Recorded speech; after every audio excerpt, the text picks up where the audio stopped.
안녕하십니까. 반갑습니다. 방금 소개받은 황만기라고 합니다. 다들 너무너무 바쁘실 텐데 이렇게 귀한 발걸음 해주셔서 진심으로 다시 한번 감사드리겠고요.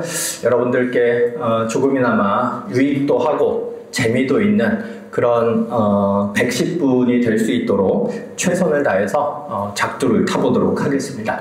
자, 오늘 이야기 주제는 뼈입니다. 뼈. 여러분들 다들 뼈를 가지고 계시죠? 우리 뼈 괜찮으십니까? 뼈가 문제가 있습니다. 오늘 강의 잘 오셨습니다. 저도 사실은 이렇게 굉장히 보이실지 모르겠지만 저도 지금 현재 뼈에 문제가 있는 그런 환자의 입장이기도 합니다. 그런데 저는 기본적으로 뼈에 대해서 관심이 굉장히 많았었습니다. 왜 그랬을까요? 저는 딱 보면 뼈보다는 모발에 관심이 많을 것 같고 뱃살에 관심이 많을 것 같은 외형을 지녔지만 뼈에 관심이 많았습니다. 왜 그랬냐?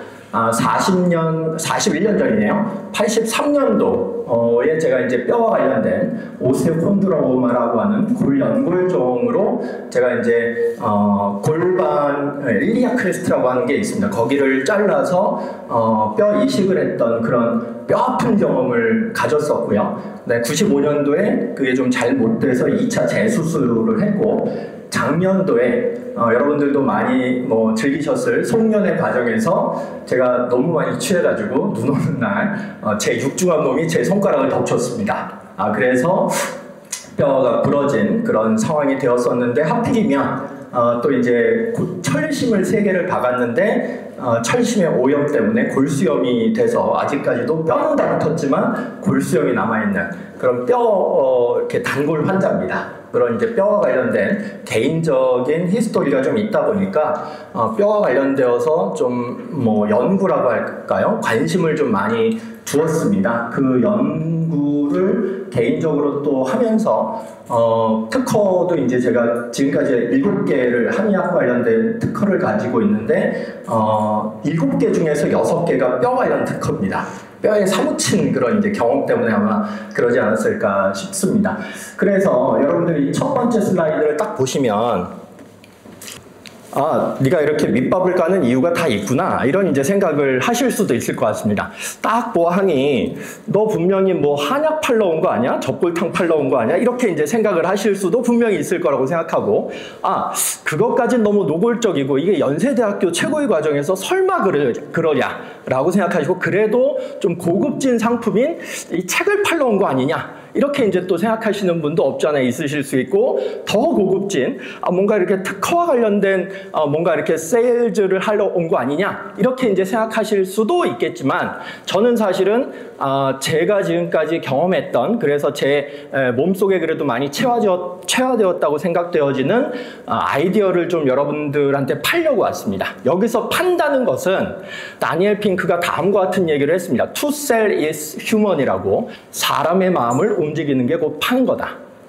저는 사실 여러분들하고 오늘 말씀을 나누고 싶은 부분은 뼈와 관련된 한의학적인 어프로치 과정에서 제가 습득한 몇몇 가지의 얘기들에 대해서 여러분들하고 아이디어를 좀 나누면서 여러분들께서 혹여나 놓치고 계셨을 수도 있는 이런 게 있었네? 새로운 어떤 마켓에 대한 발견 그리고 신사업에 대한 새로운 구상을 하심에 있어서 약간의 촉발점이 되면 좋겠다 이런 생각으로 오늘 사실은 왔습니다. 그리고 또 하나 제가 이제 조금 이따가 더 보여드리긴 하겠지만 아주 맛배기로 보여드리긴 할 거예요. 맛배기로 여러분들 한의학 그러면 어떤 생각을 제일 많이 하십니까? 한의학은 낡고 오래되고 구식인 것 그리고 전통 한의학적인 미디어 노출 때문에 그런지 몰라도 저는 너무나 많은 영화나 드라마나 그리고 책이라든지 언서를 통해서 또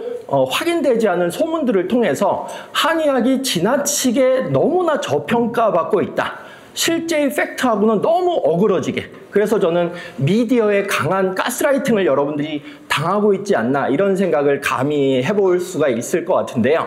심지어는 저희 친구 모임에 가면 저는 아직도 그런 얘기를 듣습니다. 한의과대학이 6년이라는 사실도 모르는 애들도 있는데 한의과대학 6년을 다니는 동안에 동의보감 달달 다 외웠니? 이런 이제 질문들. 그러니까 동의보감을 그냥 원서를 읽는 방식의 교습만 받는 거, 또는 작두질 잘하냐, 작두질을 하는 거를 한의과대학에서 배우는 뭐 이런 것들에 대한 이제 얘기들을 좀 많이 들었었습니다. 실제로도.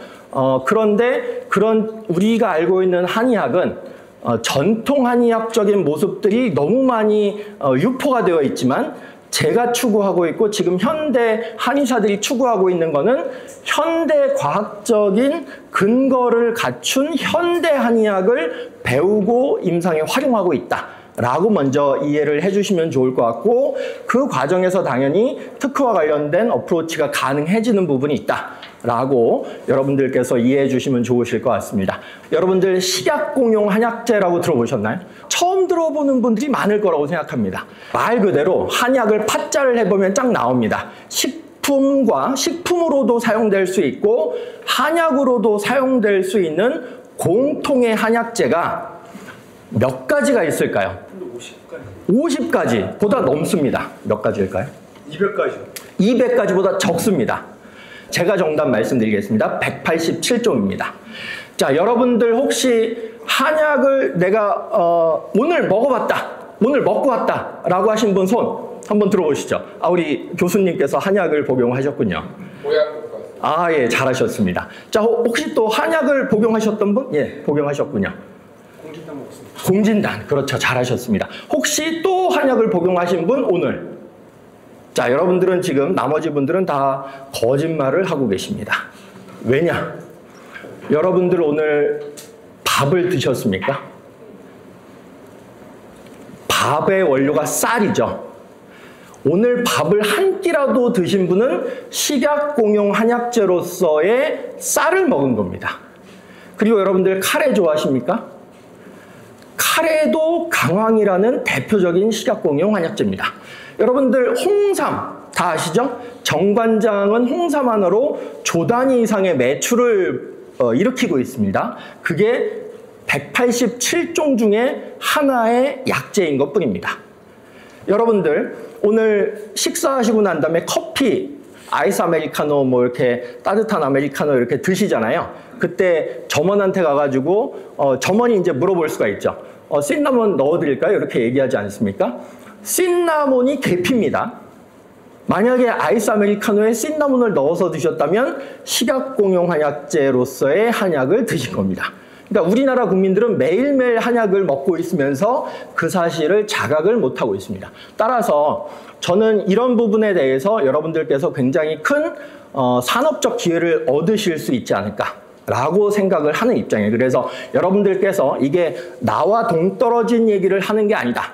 그리고 산업적인 어프로치 기회를 여러분들이 오늘 좀 가져가실 수 있는 그런 아이디어에 좀 이렇게 흡수의 장이 됐으면 좋겠다. 저는 그런 생각을 하고, 특히 골절과 골다공증에 대해서 아주 수박 겉핥기식의 얘기이긴 하지만 이런 게 있었네라고 흥미와 재미와 동기유발의 어떤 PPT로서 저는 이 PPT가 기능했으면 좋겠다. 이런 생각을 하면서 다음번 PPT를 넘어가 보도록 하겠습니다. 자, 생활 속 골절 사고. 여러분들 혹시 엘리시움이라고 하는 단어 또는 엘리시움이라고 하는 영화 보신 적 있으십니까? 엘리시움이 2013년도에 국내에 개봉됐던 영화입니다. 요 엘리시움이라는 영화에 보면 이 다발성 복합골절 환자 이야기, 아주 안타까운 이야기, 그리고 이 어머님이 각 집집마다 이런 의료 장비가 다 엘리시움이라는 0.1% 가정에는 다 구비가 되어 있습니다. 그래서 이 아기를 여기다 눕히자마자 찡 하더니 1초에서 2초 만에 무슨 병인지를 바로 즉각적으로 진단을 해냅니다. 그리고 다발성 복합골절로 지구에서는 거의 사망 선고를, 시한부 선고를 받은 아기인데 1분도 안 돼서 찡 하면서 바로 치료를 해내는, 그러니까 누워있기만 하는데 의사들이 가장 두려워하는 기계일 수도 있는 그런 상황이겠죠. 어쨌든 이런 이제 골절 환자 얘기가 나옵니다. 여러분들 혹시 2019년도에 천문이라는 영화 보셨나요? 조선왕조실록에 기록된 가장 유명한 교통사고입니다. 옛날에는 교통사고를 번차추마라고 표현을 했어요. 그러니까 수레에서 엎어지고 말에서 떨어진다라고 하는 게 번차추마라고 하는 게 옛날에 교통사고의 대표였었는데, 여기에 보면 최민식하고 한석규가 나오는 영화였죠. 여기에서 장영실로 나와 있는 최민식이 한석규의 이 마차를 감조를 잘 못해서 쫓겨나는 그런 이제 얘기가 나오는 거였었는데, 여기에도 이런 상상이 가능한 대목이 있습니다. 세종대왕이 만약에 번차추모로 인해서 큰 골절 부상을 당했다면, 그리고 시대는 다르지만 허준 선생님은 선조 광해군 때 어이지 않습니까? 어이가 만약에 그 당시에 허준 선생님이었다면 보다 빠른 골절 회복을 위해서 어떤 과학적 근거가 있는 골절 회복 한약을 복용을 하고 처방을 했을까? 라고 하는 게 제가 한의사 선생님들한테 던졌던 문제의식입니다. 이 얘기를 하는 이유는 뭐냐면, 여러분들 세종대왕께서 번차추마로 인해서 큰 골절 부상을 당했던 기록 자체는 없지만 엎어졌던 기록은 있거든요. 이 골절 자체가 옛날에 세계사적 흐름을 바꾸었지 않았을까 싶은 사건도 있습니다. 그게 바로 징기스칸의 사망 사건입니다. 징기스칸의 사인은 아직까지 정확히 밝혀져 있진 않지만 아마도 몽골 초원을 달리다가 아니면 어딘가를 뭐 중앙아시아 쪽을 달리다가 그 말에서 떨어져서 아마도 대퇴골 골절이나 척추 골절로 인해서 회복하지 못하고 사망하게 된, 그게 가장 역사학자들이 추론하고 있는 징기스칸의 사망 원인입니다. 즉, 여러분들 제가 조금 이따가도 말씀드리겠지만 대퇴골 골절, 특히 65세 이상 넘은 분들의 대퇴골 골절은 수술을 잘 받는다 하더라도 1년 이내의 사망률이 거의 15%에서 20%입니다. 뼈가 부러졌는데 왜 죽어? 라고 생각하시겠지만 그렇게 돌아가신 분이 한두 분이 아니고 코로나 상황에서 2020년도 상황에서 가장 유명한 분 한 분이 고관절 골절로 사망하신 분이 있습니다. 그분이 누구냐?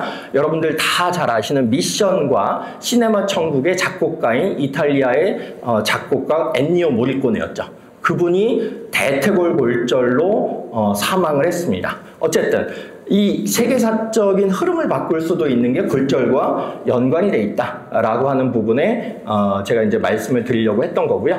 자, 여러분들 다 잘 아시는 손흥민 선수, 추신수 선수, 스테판 커리, 그다음에 생텍쥐베리, 그리고 다 잘 알고 계신 프리다 칼로, 멕시코의 아주 유명한 초성화로 유명한 화가이죠. 그리고 에드 쉬런, 이 조 바이든 다 아시죠? 톰 크루즈, 그리고 백제 무왕, 그리고 타이거 우즈. 이 사람들의 공통점은 골절 환자입니다. 아무리 부와 명예와 권력이 있다 하더라도 골절을 피해갈 수 없는 그런 상황이 있다라고 하는 거죠. 점점 늘어나고 있어요. 그리고 앞으로 우리가 더 오랫동안 죽지 않고 살 수밖에 없는 그런 상황이 되기 때문에 골절 환자들은 점점 늘어날 수밖에 없다. 이게 산업적 기회가 있다. 식약공용 한약재를 가지고 이런 생각을 해주실 필요가 있다는 거죠. 이렇게 대충 보시면 한 240만 명 정도가 골절, 뼈가 부러진다라고 생각하시지만 그렇게 많아? 라고 생각하시겠죠. 240만 명은 연인원입니다. 연인원. 그러니까 한 번 뼈가 부러지면 여러 번 이제 병원에 가지 않겠습니까? 그래서 통계로 잡히는 게 240만 명이고 대략적으로 한 30만 명 정도가 부러지는 걸로 알려져 있습니다. 즉, 한 8번 정도 병원에 간다는 거죠. 한 번 부러지게 되면. 자, 그 다음에 여성분들의 골절 진료 인원이 굉장히 많이 늘어나고 있다. 라고 이해하시면 좋으실 것 같습니다. 이걸 보시면 여러분들께서도 요렇게 부러지는구나 라고 생각을 하시고 나중에 혹시 마케팅과 관련되어서 뭔가를 생각하신다면 이쪽에 집중해야 되겠구나 라고 생각하실 수 있는 통계 자료인데요. 50대 분들이 왜 제일 가장 많이 부러지는 걸로 남성분들은 나옵니다. 왜 그럴까요? 이게 사회학적 현상 중에 하나입니다. 왜 그럴까요? 50대가 되면 애들도 이제 막내까지 고3 수험생을 탈출하고 대학교에 입학을 하면서, 그리고 회사에서도 고위직으로 올라가면서 내 회사도 막 30, 40대 때 굴렀다가 안정기에 들어가는 그런 시기입니다. 그래서 미뤄왔던 친구들과의 모임들도 이제 진행을 하면서 점점 골프 회동이라든지 등산 회동 이런 것들을 많이 하게 되는 시기입니다. 그런데 그분들 입장에서는 어떤 마음을 가지고 있을까요? 나는 내 마음은 아직도 20대다. 내 마음은 아직도 청춘이다. 30대다. 이런 생각을 가지고 옛날에 이거 나 다 했었는데 라고 하는 행동과 동작들과 운동들을 수행하다가 다치는 겁니다. 특히 많이 부러지는 게 골프 하시다가 비기너분들 같은 경우에 갈비뼈 골절이 굉장히 많이 되고 있습니다. 등산 같은 거 할 때는 발목 골절 같은 거 굉장히 많이 되고 있고요. 자, 이걸 보시면 여기 지금 10대 자녀를 키우고 계신 분들이 계시다면 10대가 두 번째 골절 환자 비율을 차지하고 있습니다. 딱 보시면 질풍노도의 시기라는 느낌이 딱 드시죠? 여자 얘기가 아니고 남자 얘기들입니다. 그리고 이제 60대, 뭐 70대 이렇게 나오고 여성분들은 이렇게 60대, 50대, 40대 이렇게 되고 있는데 조금 이따가 말씀을 드리겠지만 혹시 비만과 관련된 어떤 산업을 어프로치를 하시려고 할 때 비만을 관리하기 위해서 여기 연세대학교도 20대 여학생들 굉장히 많이 다니고 있을 텐데 상시적으로 다이어트를 하기 때문에 여학생들이 굉장히 뼈가 약한 애들이 엄청 늘어나고 있어요. 그래서 2009년도인가 우리나라의 유수의 한 10개 대학병원에서 통계조사를 발표해서 깜짝 놀란 적이 있었는데 우리나라의 40대 여성분들의 골다공증 유병률보다 20대 여학생들의 골다공증 유병률이 더 높다라는 통계 자료도 발표된 바가 있습니다. 어쨌든 이런 100세 시대를 맞이해서 뼈가 약한 노인분들의 인구수가 폭발적으로 증가하고 있는 시대적 건강 흐름 속에서 요 한의사들은 제가 이제 한의사분들 대상으로 강의할 때 이렇게 한 거고 과연 어떤 호소력 있는 대국민 메시지를 발화시켜 나가면 좋을까에 대해서 이제 문제 제기를 하고 제가 이제부터 강의를 시작하려고 하는 겁니다. 자, 요 대목에서 노인들의 인구수가 폭발적으로 증가한다라고 했을 때 또 제가 잊어버리기 전에 여러분들한테 꼭 하나 키워드로 말씀을 드리고 싶은 것 중에 하나가 노화라고 하는 단어와 노쇠라고 하는 단어는 전혀 다른 단어다라고 하는 걸 여러분들이 꼭 이해를 해 주실 필요가 있습니다. 즉, 흔히 얘기하고 있는 항노화 클리닉은 의학적 견지에서는 잘못된 용어입니다. 항노쇠 클리닉이라고 하는 게 맞는 거예요. 노화는 질병이 아니고 자연스러운 생리적 흐름인 거죠. 그러니까 에이징이라고 하는 건 우리가 막을 수가 없어요. 벤자민 버튼의 시계는 거꾸로 간다라고 하는 영화도 있지만 우리는 벤자민 버튼의 시계를 누를 수가 없습니다. 노화는 막을 수가 없는데 노쇠는 막을 수가 있습니다. 그래서 항상 우리 여기 최고위 과정에 계신 분들도 나중에 어떤 뭔가를 진행을 하실 때 항노화 이렇게 막연하게 남들이 다 쓰니까 이렇게 생각하시지 말고 나는 뭔가를 그래도 들었어, 배웠어 라고 생각하시고 항노쇠, 노쇠가 fraility라고 하는 단어를 씁니다. F-R-A-I-L-T-Y, fraility라고 하는 단어, 노쇠라고 하는 단어, 이게 우리가 공략해야 될 포커스가 되는 키워드가 된다라고 이해해 주시면 좋으실 것 같습니다. 자, 골절을 한의학적으로 어떻게 치료하나에 대해서 제가 이제 말씀을 좀 간단하게 드려보도록 하겠습니다. 제가 비대면 진료를 포함해서 골절 환자들을 꽤 많이 봅니다. 골절 환자들을 꽤 많이 보고 당장 수술해야 될 환자들을 제가 보는 게 아니고 수술 직후에 병원에서는 그냥 안정가려해라. 수술 직후에서부터 골절 후유증에 시달리는, 그리고 뼈가 붓겠지라고 생각했는데 뼈가 잘 안 붓고 있고 예상보다 늦어지고 있어서 사회복귀가 어려워지고 있는 골절 지연유압이나 골절 불유압 환자. 물론 불유압으로 판정이 된 이후에는 사실은 치료가 어렵습니다. 그러니까 왜 이렇게 안 붓지 골진이 왜 이렇게 안 나오지, 그런 환자들을 주로 많이 보게 되는데요.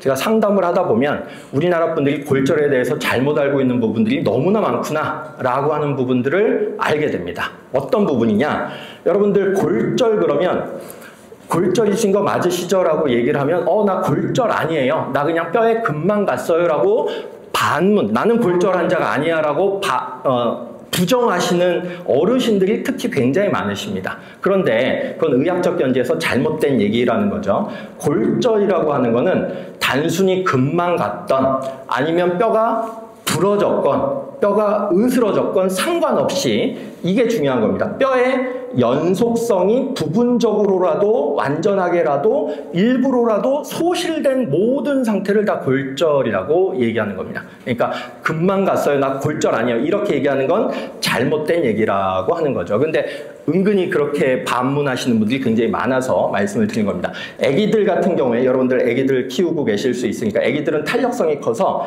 이렇게 잘 안 부러진다는 얘기예요. 대부분은 이렇게 부러진다. 불안정 골절이 많이 생긴다. 그리고 단순 골절은 이렇게 리니어하게 부러지는 거고, 보통 고에너지 충격, 그러니까 높은 곳에서, 아시바 높은 곳에서 이렇게 추락하거나, 여기 제가 이렇게 어떤 직종에 있으신지 제가 좀 미리 알려달라고 해서 확인해 봤는데, 여기 건축사 사무소에서 오신 건축사분들도 계시고, 그 다음에 건설회사 운영하시는 분들도 여기 계신 걸로 제가 알고 있습니다. 굉장히 높은 데에서 이렇게 추락사고 같은 것들 간간히 일어나죠. 그랬었을 때 대부분 고에너지 추락, 충격에 의한 사고들은 분쇄골절, 그러니까 조각나는 경우가 대부분입니다. 그래서 분쇄골절 당했다, 이런 얘기들을 많이 들을 것이고, 그래서 분절이라고 하는 거는 세그멘탈 돼 있다는 거죠. 그러니까 완전히 나뉘어져 있다, 카테고리화 돼 있다, 이러면 이제 완전히 쪼개진 골절이다, 그래서 분절골절이다 라고 생각하는데,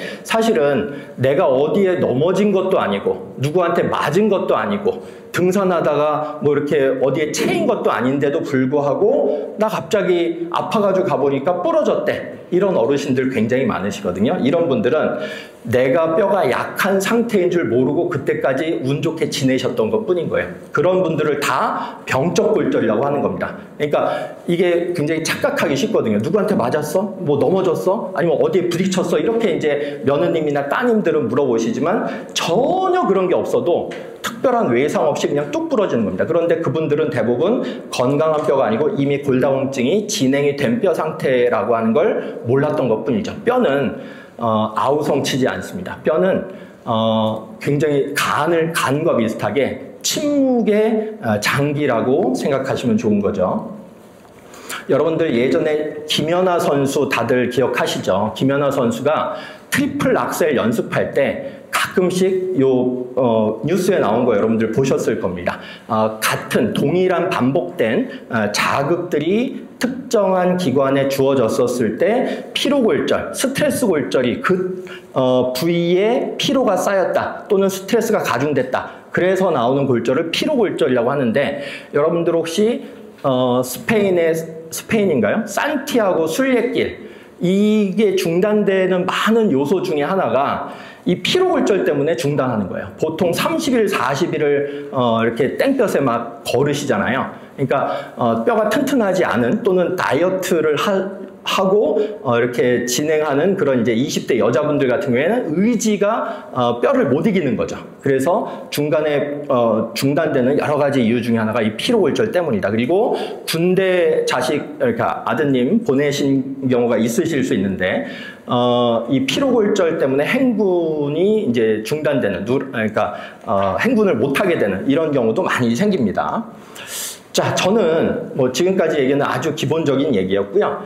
고관절 골절이 사실은 여러분들한테 제가 꼭 말씀을 드리고 싶은 가장 중요한 골절 중에 하나다라고 하는 부분을 말씀을 드리고 싶어요. 그리고 이런 고관절 골절과 관련되어서 한의학적인 논문들이 어떻게 여러분들한테 말씀을 드릴 수 있는가에 대해서 제가 좀 포커싱을 좀 두어서 말씀을 드리려고 하는데요. 이 고관절 골절이라고 하는 거는 이 세 가지 문제 때문에 아주 집안이 평지풍파가 나는 대표적인 골절입니다.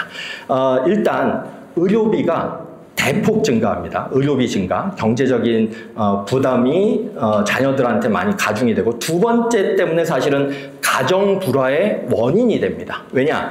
가족에 대한 환자의 의존성이 대폭 증가합니다. 즉, 노모를 누가 모시느냐, 노모를 누가 케어하느냐에 대한 가정 내 갈등이 폭발하게 되는 대표적인 골절 양상이 고관절 골절이기 때문에 아주 사회적으로도 중요한 부분이고, 실제로 아까 말씀드렸던 것처럼 고관절 골절의 합병증 제일 무서운 게 사망입니다.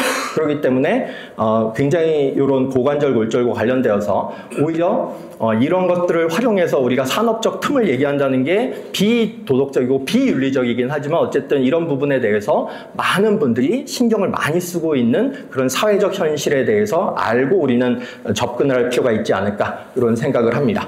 지금부터는 여러분들이 잘못 오해하고 있는 부분들에 대해서 약간 제가 깨어드릴 수 있는 얘기를 하려고 하는데요. 자, 뼈가 단순하게 금만 갔건, 아니면 뼈가 뚝 부러지던, 아니면 뼈가 자동차에 깔려서 으스러지던, 전신 다발성 골절이 되던 상관없이 모든 골절은 3단계를 거쳐서 좋아집니다. 이거를 골절 치유 3단계라고 하는 개념으로 여러분들이 딱 키워드로 입력을 하시면 좋을 것 같아요. 그런데 아까 제가 말씀을 드렸던 것처럼 뭔가 여러분들이 착각과 오해를 많이 하시기 때문에 재골절이 많이 되기 때문에 제가 이제 말씀을 드리려고 하는 부분이 있거든요. 왜 착각과 오해를 하는지도 제가 말씀을 드려보려고 합니다. 보통 처음에 부러지게 되면 이 통증 때문에 내가 부러진 거라고 생각을 못 하더라도 통증이 지속되는 것 때문에 병원을 찾게 됩니다. 그래서 염증기는 말 그대로 골절 직후부터 시작해서 짧으면은 뭐 한 2, 3일 아니면 3, 4일 조금 길어지더라도 1, 2주, 2, 3주면은 염증기가 다 끝납니다. 그러니까 골절 치유의 각 단계들 중에서 제일 짧은 시기가 염증기입니다. 제일 짧은 시기고 그 출혈이 됐으니까 헤마토마를 형성을 하고 염증 반응, 즉 면역 반응을 하는 시기가 바로 1단계 염증기다 라고 생각하시면 좋으실 것 같아요. 그런데 2단계 복원기와 3단계 재형성기가 사실은 중요한 시기입니다. 치료와 관련되어서는. 그런데 1단계가 끝날 때쯤 되면 아이들이 착각을 하기 시작합니다. 아이들이. 왜 착각을 하느냐? 내가 일단 통증이 없으니까 나 나가 놀래. 특히 운동부 선생님들, 코치분들이 이 애가 야구부의 축구부의 핵심 전력인 경우에는 야, 너 안 아프지? 바로 이제 투입하는, 바로 훈련에 투입하는. 왜냐하면 얘하고 이제 중요한 다른 애들이 같이 진학과 관련된 문제가 또 생기기 때문에 이런 부분에 대해서 염증기만 끝났을 뿐인데도 불구하고 바로 이제 훈련에 투입을 하거나 일상생활에 투입을 하는 과정에서 재골절이 또 돼가지고 오는 경우가 허다합니다. 그래서 아이들이 착각하는 시기가 1, 2단계 사이다.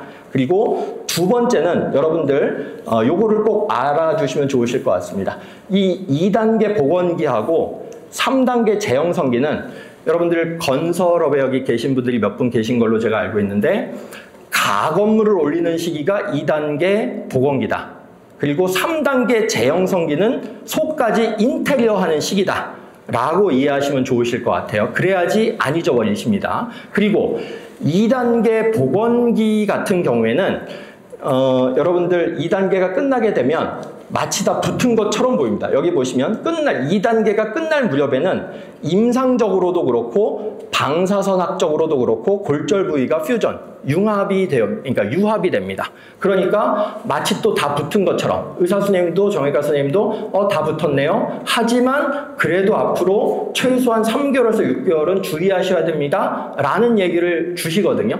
그런데 그게 바로 3단계 재형성기를 염두에 두고 하신 거라는 얘기를 못 알아듣고 못 인식을 하고 내가 봐도 다 붙었어 라고 생각하고 활동을 일상생활을 조기에 복귀했다가 다시 그 부위에 재골절이 돼가지고 오는 위험한 시기가 2, 3단계 이행기라고 하는 겁니다. 그래서 우리가 이거를 이해하려면 살이 우리가 종이라든지 칼에 에일 때 우리 속살부터 올라오나요? 아니면은 딱지부터 앉나요?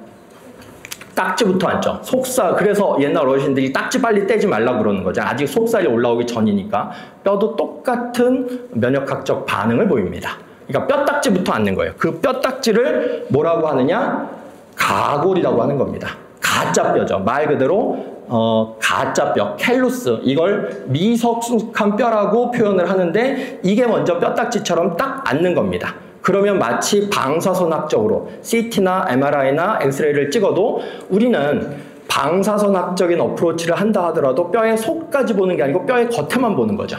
그러니까 잘못된 착각을 유발함으로써 재골절의 위험도 높은 행동을 할 가능성이 높아진다 라고 여러분들이 이해해 주시면 좋으실 것 같습니다. 그래서 2, 3단계 사이가 굉장히 오히려 재골절과 관련되어서 위험한 시기다 라고 생각하시면 좋으실 것 같고요. 그 다음에 재형성기는 굉장히 길고 지루한 시간입니다. 보통 수개월에서 65세 이상의 노인분들 같은 경우에는 어르신분들 같은 경우에는 2년, 3년 이어도 끝끝내 잘 이렇게 속까지 채워지지 않는 겉에만 붙는 이런 상황으로 뼈가 약한 상태로 계속 유지되어지는 그런 상태가 굉장히 많이 있다는 거죠. 그래서 뭐 환자의 연령이나 뭐 골절 부위의 특성이나 뭐 골절 형태나 전이의 정도나 이거에 따라서 그리고 특히 기저질환 유무에 따라서 회복 속도가 차이가 많이 날 수가 있다. 라고 여러분들이 기억해 주시면 좋으실 것 같습니다. 옛날에도 당연히 한의사가 아니라 하더라도 유의라고 해서 유학자가 한의학 책을 보고서 처방을 해주고 돈을 받지 않은 그런 유의의 전통이 있었습니다. 어쨌든 그런 많은 유의들이 좋은 책들을 많이 남겼었는데 그래서 뭐 외대비오나 태평해민 화제국방이나 이런 것들에 대해서 이제 많은 서적들을 처방들을 남겼습니다. 그래서 아까 제가 말씀드렸던 1단계 염증기, 2단계 보건기, 3단계 재형성기에서 각각 이런 이제 치료법과 관련되어서 어프로치를 했다. 그래서 제가 특허를 가지고 있는 요 접골탕이라고 하는 게 2단계 보건기에 해당되는 여기에서 두 글자를 딱 딴 것뿐이다. 라고 여러분들이 이해해 주시면 좋으실 것 같습니다. 자, 여기서부터는 약간 산업적인 디벨롭먼트를 여러분들이 좀 하시는 데 도움이 될 얘기들을 해보겠습니다. 식약공용 한약재와 관련되어서. 자, 식약공용 한약재로서의 단계를 이제 지금부터 간단하게 말씀을 드릴 예정인데, 여러분들 식약공용 한약재라는 오늘의 키워드 말고 나중에 꼭 네이버나 구글에서 중의 우세 병종이라는 키워드도 여러분들 꼭 기억을 하시면 좋으실 것 같습니다. 중의 우세 병종. 중의 우세 병종을 제가 말씀드리는 이유는 뭐냐면 중국이 거기는 중의사가 있고 서의사가 있고 중서결합의사가 있습니다. 그런데 이분들이 봤었을 때에는 중국은 헌법에서 중의학의 발전과 계승을 명문화한 나라예요. 그래서 어마어마한 예산들이 쏟아지고 있고 그 예산을 바탕으로 어마어마한 세포실험, 동물실험, 임상시험이 엄청나게 많이 진행되고 있는데 우리는 그 사실을 잘 모르고 있는 것뿐입니다. 그래서 중의학적인 어프로치를 통해서 더 안전성, 유효성, 경제성 평가에서 양의학, 서의학에 비해서 더 우수하다라고 메타 분석을 통해서 나온 결과값들이 있는 것들이 어떠한 병증이 있을까를 2001년도서부터 중의 우세 병종 프로젝트라는 프로젝트를 가동해서 지금까지 발표를 하고 있습니다. 자, 2022년도 기준으로 508개가 발표됐습니다. 그 중에 대표적인 게 골절 골다공증 분야입니다. 그래서 저는 훨씬 더 산업적인 어프로치를 하는 데 있어서도 학문적 백그라운드가 있을 수 있다는 부분을 여러분들한테 말씀을 드리려고 하는 거예요. 그런데 당귀에 대한 연구가 사실은 굉장히 압도적으로 많이 있습니다. 그래서 여러분들 뭐 당귀의 종류도 많이 있긴 하지만 당귀가 저도 이제 하루라도 당귀를 안 쓰면 혀에 가시가 돋는 그런 상황인데 당귀는 옛날에는 여성분들의 손발찬 수족냉증을 치료하는 대표적인 한약이다라고 알려져 있었고 배가 차서 자궁이 헌행해서 임신이 안 되는 난임을 치료하는 대표적인 한약으로 당귀가 알려져 있었고 또 하나 여성분들 중에 피부 건조증으로 고민하는 분들 피부 건조증을 완화하는 대표적인 한약으로 알려져 있었을 뿐이에요. 그런데 지금으로부터 한 30년 전부터 이 당귀가 뼈세포 증식 효능이 발견이 되기 시작했습니다. 그래서 갱년기 여성분들의 골다공증과 골절 지연유압에 상당히 많은 효과가 있음이 밝혀지게 되었어요. 이게 처방 단위는 아니고 한약, 그 본초 단위로 해서 그래서 당귀가 굉장히 많이 뼈에 좋은 한약이다라고 하는 측면들이 과학적으로 밝혀지게 됐기 때문에 여러분들 혹시 장어집을 가시게 되면 이렇게 쌈을 내어주지 않습니까? 당귀쌈도 주고 상추쌈도 주고 깻잎쌈도 주는 장어집이 있습니다. 내가 요새 뼈가 안 좋은 것 같아. 당귀쌈으로 쌈을 해서 장어를 드시면 좋으실 것 같습니다. 어쨌든 이런 부분에 대해서 조금 더 그런데 이제 한의사들 입장에서는 아쉽게도 이 당귀가 국민들 누구나 산업적 어프로치를 할 수 있다는 거예요. 한의사들에게만 독점이 되면 우리는 굉장히 좋을 것 같은데 이미 식약처에서 187종 중에 하나로 당귀를 분류를 해놨습니다. 그래서 여러분들께서도 단기를 가지고 얼마든지 새로운 신사업을 시작을 하실 수가 있지 않을까라고 저는 생각을 하고, 이게 이제 중2 우세병종 프로젝트와 관련되어서 굉장히 많은 논문들, 뭐 세포 단위 실험, 동물 단위 실험, 그 다음에 임상 단위의 실험을 메타 분석을 한 것들의 하나의 소스 중에 하나인 겁니다. 그래서 골절 회복에 의미 있게 도움이 될 수 있는 한약 처방들이 존재를 한다라고 하는 부분이고, 요게 이제 접골탕과 관련된 최초의 논문인데요. 경희대학교에서 힌즈를 이제 물론 동물 실험 단위이긴 하지만 척골이 어딜까요? 척골. 팔에 뼈가 2개가 있습니다. 엄지손가락, 검지손가락 쪽에 있는 뼈는 요골이라고 하는 거고, 새끼손가락 쪽에 있는 뼈를 척골이라고 하는 거예요. 그러니까 이쪽에 있는 뼈를 척골이라고 하는 거죠. 쥐한테도 이제 척골이 있지 않겠습니까? 이거를 이제 인위적으로 부러뜨린 다음에 시간 경과를 통해서 60일 동안에 접골탕을 복용을 한 거를 이제 통계 분석을 했는데, 대략적으로 한 2배 정도 빠르게 이제 골절 상태가 회복됐다라고 이제 분석 결과가 나와서 이제 특허까지 진행이 된 그런 상황이 있었습니다.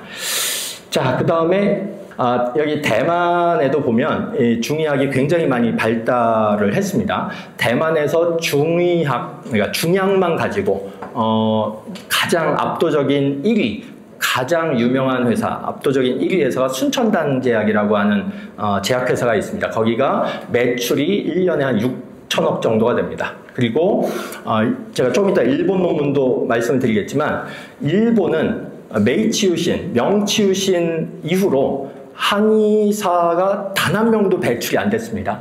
거기는 급격한 서구적 개혁을 하면서 한의사 제도가 절멸됐어요.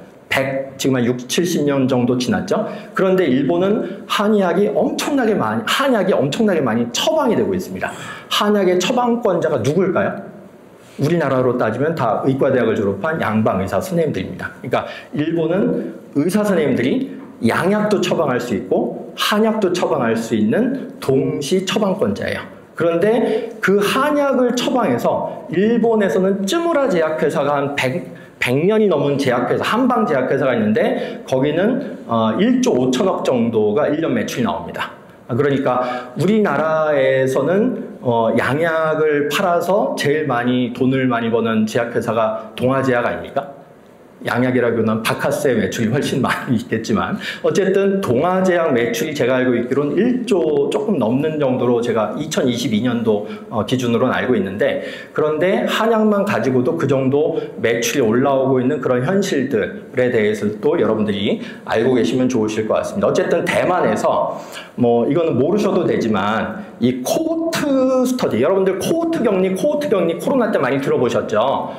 코호트는 로마 시대 때 군대의 한 단위를 코호트라고 하는 거예요. 그래서 우리가 같은 환자로서 코로나 걸려가지고 같이 격리가 됐다. 그래서 이제 코호트 격리라고 하는 건데, 사실은 더 중요한 거는 이 코호트 스터디라고 하는 거에 대한 증거력이 중요한 겁니다. 여러분들 논문을 다 읽어보실 수가 없는데, 논문 중에서도 이건 증거력이 높다라고 할 수 있는 논문의 수준들이라고 하는 게 있습니다. 그거를 Hierarchy of Evidence라고 하거든요. 증거력의 계층이라고 하는 게 있습니다. 그래서 그냥 케이스 스터디 몇 개, 아니면 전문가의 의견, 이런 것들은 그 증거력의 피라미드, 증거력의 하이어라키의 맨 하단을 차지하는 것이고, 코호트 스터디서부터는 인과론을 얘기할 수가 있습니다. 그렇기 때문에 코호트 스터디 이상, 즉 RCT 논문이라든지 메타 분석이 굉장히 중요한 근거력을 얘기할 수 있는 논문이라고 하는 거죠. 그런데 이 대만에서 이제 코호트 스터디를 했다라고 했는데, 총 1112명을 가지고 고관절 골절, 아까 이제 말씀드렸던 고관절 골절 환자를 556명, 고관절 골절 치료에 한약을 활용하지 않은 또 556명, 이렇게 이제 처방을 나눠서 진행을 했더니, 뭐 결과만 말씀을 드리겠습니다. 결과만 전체 사망률이 감소하고 재입원율이 감소하고 재수술률이 감소하는 것과 한약을 처방하는 게 통계적으로 모두 유의미한 상관성이 있었다 라고 하는 것이고, 여기서 여러분들께서 또 이제 산업적으로 눈여겨볼 거는 아까 당귀와 함께 요 두충이라는 약과 속단이라고 하는 약도 여러분들 식약공용 한약재로 포함이 되어 있습니다. 그 속단이라는 말 보면 여러분들 속단 그러면은 무엇이 떠오르십니까? 속단. 야, 너 그거 너무 속단하지 마. 이렇게 한글로는 보이시지만 이게 한자입니다. 끊어진 거를 잇는다 라고 하는 한자예요. 그래서 옛날에 속단이라는 약재를 가지고 끊어진 거를 잇는다 라고 하는 효능을 가지고 한약 이름을 붙였다라고 생각하시면 좋으실 것 같아요. 그리고 골쇠보라고 하는 한약, 여러분들 들어보셨나요? 골쇠보. 골쇠보도 옛날에도 뼈가 빠그러진 사람들이 많이 있었겠죠. 전쟁 과정에서, 아니면 곤장을 죽도록 맞는 과정에서. 그랬었을 때 뼈가 분쇄됐을 때 그 상황을 보태주는 데 도움이 되는 한약이다. 그래서 골쇠보였다라고 하는 것도 여러분들이 눈여겨보시면 좋지 않을까, 이런 생각을 하게 됩니다.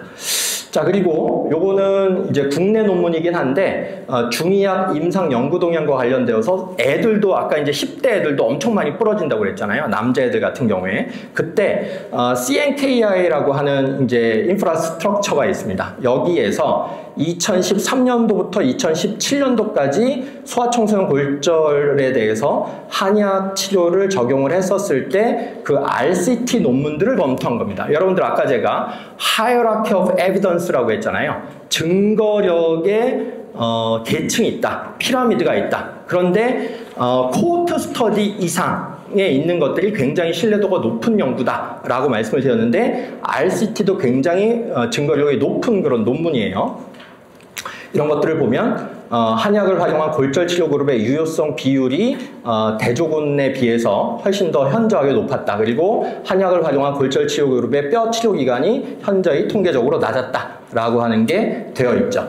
자, 여기에서도 여러분들이 조금 제가 좀 말씀을 드릴 산업적인 어프로치를 좀 하실 만한 것들을 제가 몇 가지를 말씀을 드려보겠는데요. 아까 당귀는 아주 중요하게 제가 강조를 드렸습니다. 홍화라고 하는 거 여러분들 많이 들어보셨죠? 리어카에 가다 보면 홍화씨 팔아요, 홍화씨 팔아요 그러면서 뼈 잘 붙는 거예요. 그런데 실제로 골절에 유의미한 효과들이 홍화씨가 있습니다. 그리고 골쇠보도 아까 제가 말씀을 드렸던 부분이고, 이 도인이라고 하는 거 여러분들 복숭아 좋아하시죠? 복숭아 씨입니다. 복숭아 씨를 가지고 특정하게 가공을 해가지고, 물론 그걸 그대로 쓰면 안 돼요. 특정하게 가공을 하는 과정을 거쳐야 제독이 됩니다. 어쨌든 그런 것들이 있고, 여러분들이 알게 모르게 지금 이게 건강기능식품으로 나도 모르게 이렇게 산업적 디벨롭먼트가 많이 있었네? 라고 하시는 부분 중에 하나가 유향일 겁니다. 여러분들 홈쇼핑에서 보스웰리아라고 하는 거 들어보셨나요? 보스웰리아라고 하는 거를 들어보셨다면 그래도 건강에 좀 관심이 있는 분들이시지 않을까 싶습니다. 유향이 보스웰리아입니다. 유향이. 그러니까 이미 유향이라고 하는 말이 유향나무, 이게 중동 지방에서 마치 침향 여러분들 침향은 많이 들어보셨죠? 침향나무를 일부러 상처기를 내가지고 거기서 진액이 흘러나올 거 아니겠어요? 그러니까 우리가 진화적으로 나중에 한번 시간이 되시면 살아있는 모든 것은 싸움을 한다라고 하는 책에 있습니다. 살아있는 모든 것은 싸움을 한다. 그러니까 진화적인 우리가 결과로서 우리가 지금 생태계를 이루고 있는데, 모든 식물들도 엄청나게 많은 그 식물들을 영양원으로 하려고 공격해왔던 바이러스나 세균이나 각종 기생충으로부터 저항하고 싸우고 했던 뭔가의 물질을 분비하지 않으면, 갖고 있지 않으면 잡아먹혔겠죠. 그러니까 그런 것들을 항생 물질을 포함해가지고 많은 천연 항생 물질들이 이미 나무 안에 있었던 거예요. 그래서 침향의 그런 천연 항생 물질, 항균 물질, 항염증 물질들을 얻어내기 위해서 우리 인간이 상체기를 내가지고 그 수지를 모아내가지고 만든 걸 침향이라고 하는 거고, 유향이라고 하는 것도 여러분들 대표적인 한방 진통제입니다.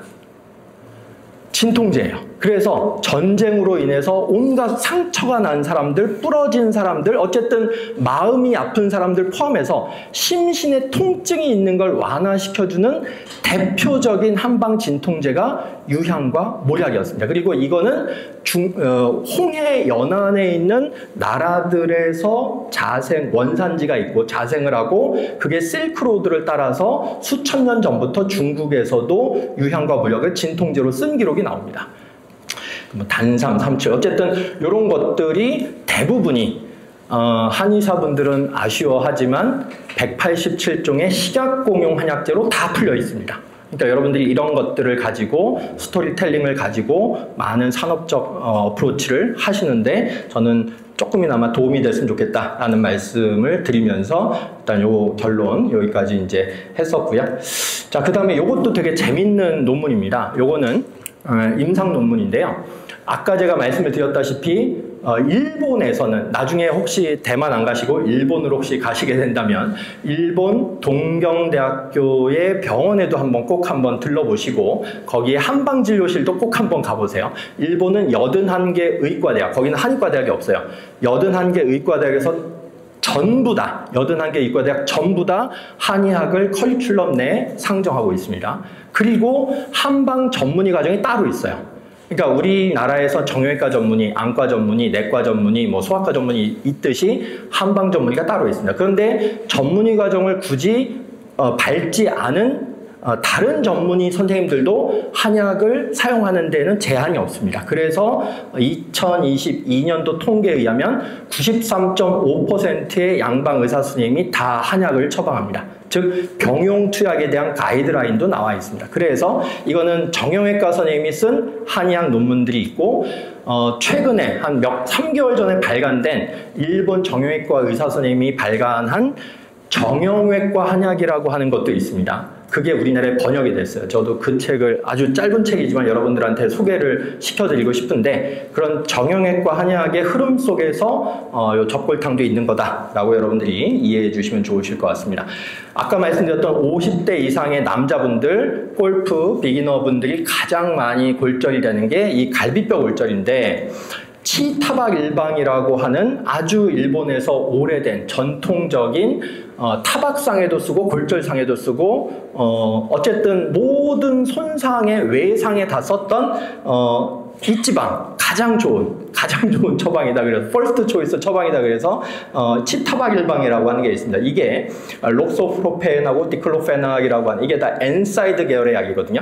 엔사이드는 다 아시겠지만 넌 스테로이달, 그러니까 비스테로이드성 안티 인플라메이토리 드럭스를 엔사이드라고 줄여서 얘기하는데 어쨌든 요 두 개의 엔사이드보다 더 우수한 효과를 내고 있다라고 하는 걸 일본의 양방 의사 선생님이 입증한 논문입니다. 임상 시험 논문입니다. 그래서 이런 천궁이나 박속, 천골, 계지, 정향, 대황, 감초 이런 것들로 구성된 약인데 어쨌든 이런 것들이 이제 사실은 우리나라는 건강보험 적용이 되는 한약이 별로 없어서 그렇지만 일본은 상당히 많은 거의 90개가 넘는 한약이 제재화 형태로 해서 이 보험 적용이 되거든요. 그래서 치료 비용, 안전성과 유효성뿐이 아니고 치료 비용도 엔사이드군보다 통계적으로 유의미하게 낮다라고 하는 결과까지 있었습니다. 그래서 그런 부분들도 한번 참고하시면 좋으실 것 같습니다. 그래서 새로운 엔사이드 계열보다 치료 기간을 단축시키는 새로운 약물로 사용될 수 있는 그런 신약으로서의 가능성을 얘기를 한 겁니다.